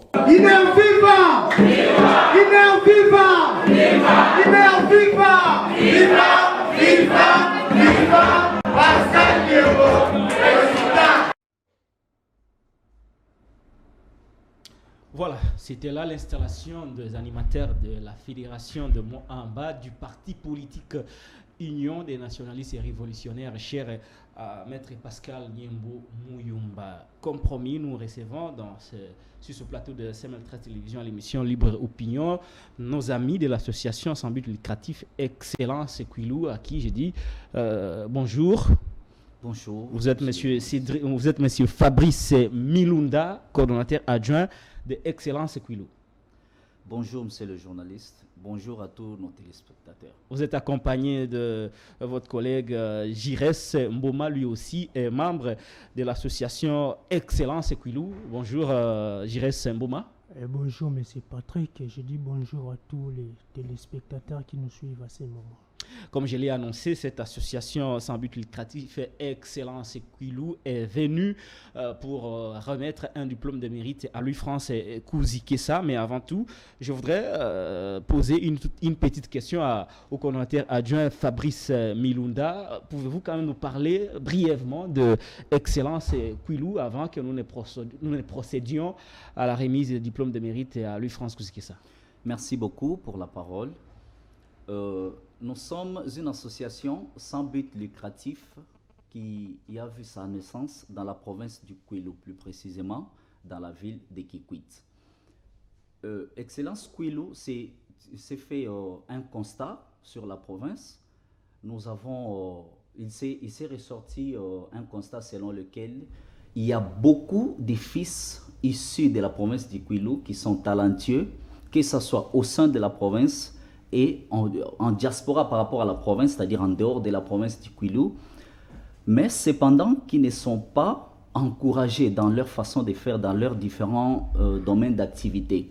Alors, Excellence Kouilou s'est pris l'initiative de primer ceux-ci dans le but de les encourager à encore faire mieux et sinon aussi vendre la bonne image de ces talents qui sont regorgés dans la province du Kouilou. Voilà pourquoi nous avons mis en place ce projet qui est socio-culturel, qui vise à primer tous ceux-là qui excellent dans leur domaine respectif. Et parmi les personnes qui sont primées, il y a aussi Louis-France Kouzi Kessa. Qu'est-ce qui a motivé le choix de Louis-France Kouzi Kessa par rapport à cette remise de diplôme? Ok, vous allez voir que parmi les différentes rubriques que nous primons, il y a la diaspora par rapport à la province, c'est-à-dire les fils du terroir qui évoluent en dehors de la province. Alors, monsieur Louis-France Kouzi Kessa fait partie de ceux-ci qui évoluent en dehors de la province et qui excellent dans son domaine. Alors, il y a un jury qui décide, il y a un jury qui analyse, qui est accompagné d'une équipe d'enquêteurs. Il y a des enquêteurs qui descendent sur terrain, qui évaluent, qui interviewent, et là, il y a des résultats qui sont récoltés, traités, et puis décidés au sein de ces jurys. Voilà pourquoi, dans la rubrique des diasporas de la presse, dans la catégorie de la presse, que M. Louis-France a été choisi et vous êtes venu lui remettre ce diplôme en pleine émission. Je vais poser une petite question à notre ami Jires Mboma. Jires Mboma, vous êtes aussi parmi les gens qui ont travaillé pour que Louis-France soit choisi comme bénéficiaire de votre diplôme de mérite. Est-ce qu'avant lui, il y a eu déjà des gens qui ont quand même été honorés par votre structure qui s'appelle Excellence Kouilou? Merci M. Patrick pour la question. Je vous dirais que c'est la première édition. Et sur cette première édition, M. Louis-France est la première que l'équipe d'enquête a validée pour être primée en ce jour ici. Exactement. Oui. Ah oui, ça c'est la première édition. Et vous, est-ce que vous êtes basé à Kinshasa ou vous êtes basé au niveau de Kouilou? Ok, la base de la structure est dans la province de Kouilou, précisément dans la ville de Kikwit. Vous avez suivi le Louis-France depuis Kouilou, vous avez fait les déplacements pour venir lui donner les diplômes à Kinshasa. Exactement, M. Patrick. Voilà, je reviens au coordonnateur adjoint de Excellence Kouilou. Vous dites que c'est la première édition. Est-ce qu'il est le seul sur la liste de ceux qui doivent bénéficier de ces diplômes ou en dehors de lui, il y a quand même d'autres acteurs qui ont été choisis pour recevoir ces diplômes de mérite? Non, il n'est pas le seul. Il n'est pas le seul. Il y a en dehors de lui vous me permettrez de citer oui, monsieur Pascal Kanik. Il a été primé dans la catégorie de l'innovation, sciences et technologies. Je pense que vous vous rappellerez que c'est lui l'initiateur de la fameuse application Schoolab.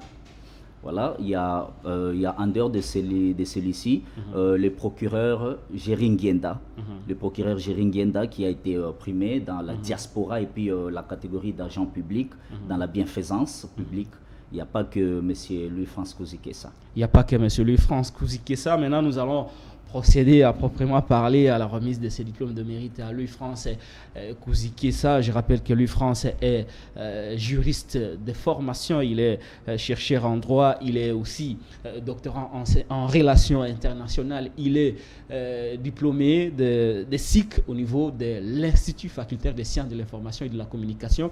Il est le directeur général de CML 13 Télévision, il est l'initiateur de l'école des communicateurs. Il est aujourd'hui cet acteur politique qui porte les partis politiques chers à Maître Pascal Niembo, l'Union des nationalistes révolutionnaires. Et je crois que c'est à juste titre que cette structure dénommée Excellence Kouilou a décidé de lui remettre un diplôme de mérite. Je vais demander à la réalisation de nous faire un plan large pour permettre à nos amis de prendre le diplôme. Vous pouvez vous tenir debout.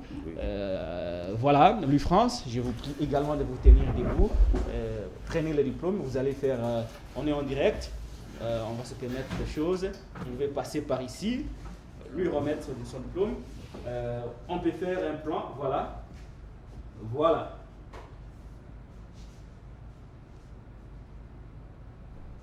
Voilà, c'est le diplôme de mérite remis à Louis-France pour ses exploits, non seulement dans le monde scientifique, mais aussi dans le monde médiatique. Mais ça tombe à pic parce que ce diplôme tombe au moment où Louis-France Kouzikessa vient d'initier une proposition de loi qui sera portée par un élu. Merci beaucoup. Louis-France, allez-y, c'est pour vous, c'est votre diplôme. Prenez votre place. Le diplôme est remis à Louis-France Kouzikessa pour ses mérites. Ces jeunes Congolais talentueux et entrepreneurs, vous pouvez les brandir pour que nos caméramens puissent... Joël Mouka, vous pouvez faire un plan rapproché pour que les téléspectateurs puissent découvrir en live, en direct, ce diplôme de mérite remis à Louis-France. Il faut honorer quelqu'un quand il fait des exploits. À son âge, il est déjà honoré par ses compatriotes congolais qui ont estimé que ce qu'il lui fait mérite l'attention, mérite d'être honoré. Et voilà que l'association Kouilou vient de lui donner un diplôme de mérite. Alors, Louis-France vient d'avoir son diplôme de mérite. Nous allons lui poser la question de savoir ce qu'il sent et ce qu'il ressent après avoir reçu un diplôme de mérite de la part de l'association sans but lucratif Excellence Kouilou. Vous savez, Patrick Lokala, ce genre d'événement me rappelle toujours mon passé.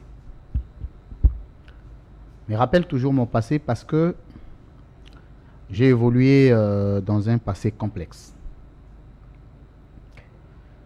J'ai pratiquement évolué dans la vie sans beaucoup de soutien. Tous les diplômes que tu me cites, que tu peux continuer à me citer, et le peu d'efforts sont le résultat des dieux d'abord, et puis des conseils des autres, mais des soucis que j'avais pour ma propre vie. Je suis aujourd'hui honoré. Honoré par les jeunes, du haut de mes 29 ans d'âge, il faut le rappeler.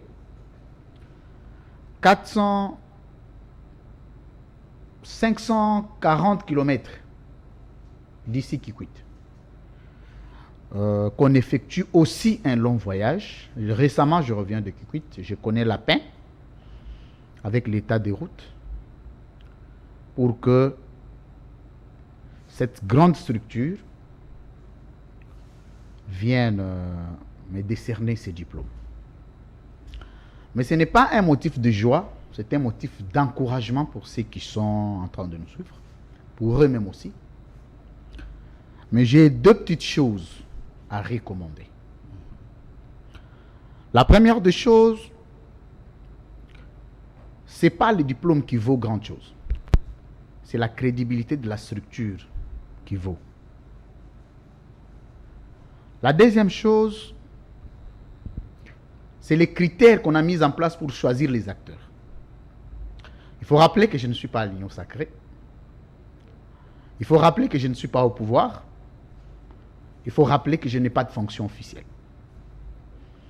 Mais si je suis choisi, c'est le premier élément qui prouve qu'il y a eu un critère rationnel, moins flatteur. Parce que je n'ai pas grande chose à donner. Contrairement à ceux qui peuvent être ministres, tout. Ah, mais il faut noter ici qu'au Grand Bandundu, il y a beaucoup de leaders, Absolument. beaucoup de jeunes, Absolument. des renommes qui ont de l'argent. Mais voir que vous avez été choisi, Ces c'est diplômes- pas le fruit du hasard. Ces diplômes, je vais les dédier à Maître Pascal Nimbo. Je vais les dédier à lui parce que c'est grâce à lui, Vous pouvez c'est grâce à lui que vous dédiez ces diplômes à Maître à Maître Pascal Pascal Nimbo Nimbo Muyumba. Muyumba. Pourquoi? Parce que c'est grâce à cet homme que j'ai eu l'occasion de partager les plus grandes convictions de ma vie. Tu m'avais jamais entendu aussi beaucoup parler qu'aujourd'hui. Mais c'est parce que j'ai rencontré un homme des valeurs qui m'a contacté les valeurs, qui m'a communiqué les valeurs et qu'aujourd'hui, le peu de crédibilité que j'ai, à 80%, je le reçois de lui. La deuxième catégorie en qui je dédie ces diplômes, c'est tous les jeunes du Kwilu et du Grand Bandundu en général. Vous savez, les gens doivent faire la différence entre les tribalismes. Vous pouvez toujours les tenir. Hein? C'est un diplôme. Il faut, Entre le faut pas les tribalisme, cacher, c'est pour très vous. bien. Hein? C'est déjà écrit. Ah. Louis-France Kouzikessan. Il Ah, fallait ajouter ok. une toti là. Ah, oui. J'aime beaucoup. Prochainement, il faut ajouter tout tir. Vraiment. Alors, tous les jeunes du Kwilu et du Grand Bandundu, parce que la classe politique actuelle était composée d'abord du temps de Mobutu jusqu'à aujourd'hui à 90% de Bandundu. Oui, exactement. Le Bandundu est connu comme une province des intellectuels. Vous avez entendu le français que vous avez suivi sur ces plateaux. Vous sentez qu'un français raffiné. Des jeunes, des moins de 30 ans. J'ai comme impression. Je dédie ces diplômes à tous les jeunes Congolais. Avec une seule recommandation pour terminer. Vous n'avez pas besoin de flatter pour émerger. Vous n'avez pas besoin de flatter pour monter. Vous n'avez pas besoin de caresser un régime pour exceller. Mais vous avez besoin de travailler avec ceux qui partagent vos convictions. J'ai toujours été critique avec Kabila, du début jusqu'à ce qu'il est parti. Je suis resté critique avec le président actuel jusqu'à ce qu'il partira. En tout cas, comptez sur moi que je ne serai jamais à l'Union sacrée. Vous pouvez compter sur moi à n'importe quel prix. Mais je suis Louis-France. Merci. On va revenir Donc à je vous demande pour aux jeunes conclure. Congolais que ces diplômes que je vous dédie, continuez à travailler, peu importe la souffrance. Restez avec vos valeurs, parce que les valeurs vous donneront ce que vous demanderez. Mais ce que vous demanderez ne vous donnera pas nécessairement de valeur. Voilà, voilà, on est arrivé pratiquement à la fin de cette émission, mesdames et messieurs. Je vais donner la parole aux animateurs d'Excellence Kwilu. Je vais commencer par Jires Mboma en guise de conclusion. Qu'est-ce que vous dites? Vous avez tapé juste, vous avez vu l'émotion sur le visage de Louis-France qui a reçu le diplôme avec beaucoup de gens, beaucoup de joie plutôt, beaucoup d'enthousiasme. Vous, qu'est-ce que vous avez en dernier comme un mot de la fin pour que nous concluions cette émission? Ok, monsieur, merci. Et je dirais un grand merci à monsieur Louis-France pour la marque d'accueil que vous nous avez accueilli sous son organisation maintenant là. Et par là, je profite aussi de dire à monsieur Louis-France que les recommandations qu'il venait de nous recommander là, se sont prises en compte et nous allons les mettre en pratique. Merci. Et aussi, je vais lui demander que ces diplômes ne soient pas pour lui une occasion De baisser les bras. de l'orgueil ou de faire Tombé dans la léthargie. J'ai tombé, voilà. Mais je vous lui demanderai en ce qu'il fait aussi beaucoup plus que celui qu'il est en train de faire et de faire aussi mieux que ça. Merci beaucoup. Ce sont là les conseils de Jires Mboma, un des animateurs d'excellence Kwilu. Nous allons chuter finalement avec vous, monsieur Fabrice Milunda. Qu'est-ce que vous dites? Vous avez vu, Louis France a failli pleurer sur ce plateau de télévision, beaucoup d'émotions. Vous avez réussi le coup. Vous êtes tombé entre les bonnes mains et la personne que vous avez choisie reconnaît finalement ses mérites. Oui. D'abord, toutes nos sincères félicitations, monsieur Louis France. C'est un diplôme, je dirais, qui est mérité. Pourquoi? Puisque notre jury est composé des membres coriaces qui font partie du corps professoral de l'université. Et c'est la plus haute classe dans notre société, dans notre pays. Alors, pour parachever ce que mon collègue a dit, je demanderai à M. Louis France de faire encore plus que ce qu'il est en train de faire. Non seulement il fait sa propre fierté, mais aussi celle de sa province, pour ne pas dire de son pays, qui est la RDC. Alors, il l'a bien mérité et il l'a entre ses mains. Alors, de notre part, nous sommes vraiment flattés par ces recommandations et tout ce que nous pouvons faire, c'est de lui promettre que cela sera vraiment bien mis en pratique, mis en application par notre association. Merci beaucoup Fabrice Milunda. Vous rentrez déjà quel jour? Oui. Vous êtes encore avec nous? Vous allez fêter bonne année ici? Non, malheureusement non. Nous pensons déjà regagner notre terroir avant la dernière festivité. Pour aller fêter la Saint-Sylvestre, oui. le premier jour de l'année. Vraiment, Kikwit. Oui. Et je profite de l'occasion pour présenter, je ne sais pas si vous allez me les permettre. Allez-y. Oui, présenter tous mes vœux les meilleurs aux parrains qui ont justement soutenu pour organiser cette toute première édition. Je vois l'excellence Nana Manouanina et puis Claude Ibalanki. Je présente tous mes vœux les meilleurs au coordinateur de Excellence Kwilu. Je vois M. Steve Kouyana, qui n'est pas avec nous, mais qui nous suit, effectivement. Je présente tous mes voeux les meilleurs à ma famille biologique, la famille Milunda. Tous mes voeux les meilleurs à la famille de celle qui m'est chère, Grace Mahanga. Et puis à toute l'équipe de CML 13 TV. Merci tous beaucoup. Mes voeux les bonheurs. Merci beaucoup. Vous avez des salutations à faire aux gens de Kikwiti? Ok, merci. Très rapidement. Ok. Je présente mes voeux les meilleurs à M. Steve Kouyana, qui est le coordonnateur de cette structure, ainsi à ma famille et aux amis qui nous suivent maintenant là, et à l'équipe de la CML 13 Télévision. CML 13 Télévision. Merci beaucoup, chers amis de Excellence Kwilu. Louis France, on va conclure définitivement cette émission. Vous avez reçu un diplôme, maintenant vous êtes honoré. Bon, je crois que c'est la jeunesse congolaise qui est honorée. Plus d'efforts. Je crois que maintenant, tu ne feras plus rien parce que tu es Louis France, tu es arrivé, tu as un diplôme. Ce n'est pas Louis France qui est honoré, c'est les jeunes Congolais qui sont honorés. Ce sont les jeunes Kwilois qui sont honorés. Ce sont les jeunes du Grand Bandundu qui sont honorés. Mais il faut rappeler que ça mesure le poids que nous avons et la charge que nous avons de ne plus jamais avoir droit à l'erreur, parce que nous sommes observés et regardés par plusieurs yeux.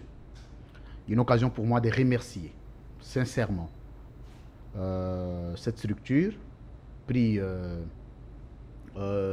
Excellence Kwilu, tous les comités, remercier l'ensemble de personnes qui ont concouru à l'impression comme à la rédaction de ces beaux diplômes. Vous le voyez, c'est comme un or. C'est très beau. Ouais. C'est un or.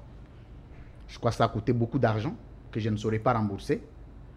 Une façon pour moi de dire merci. Aussi, merci à tous ceux qui vont nous suivre.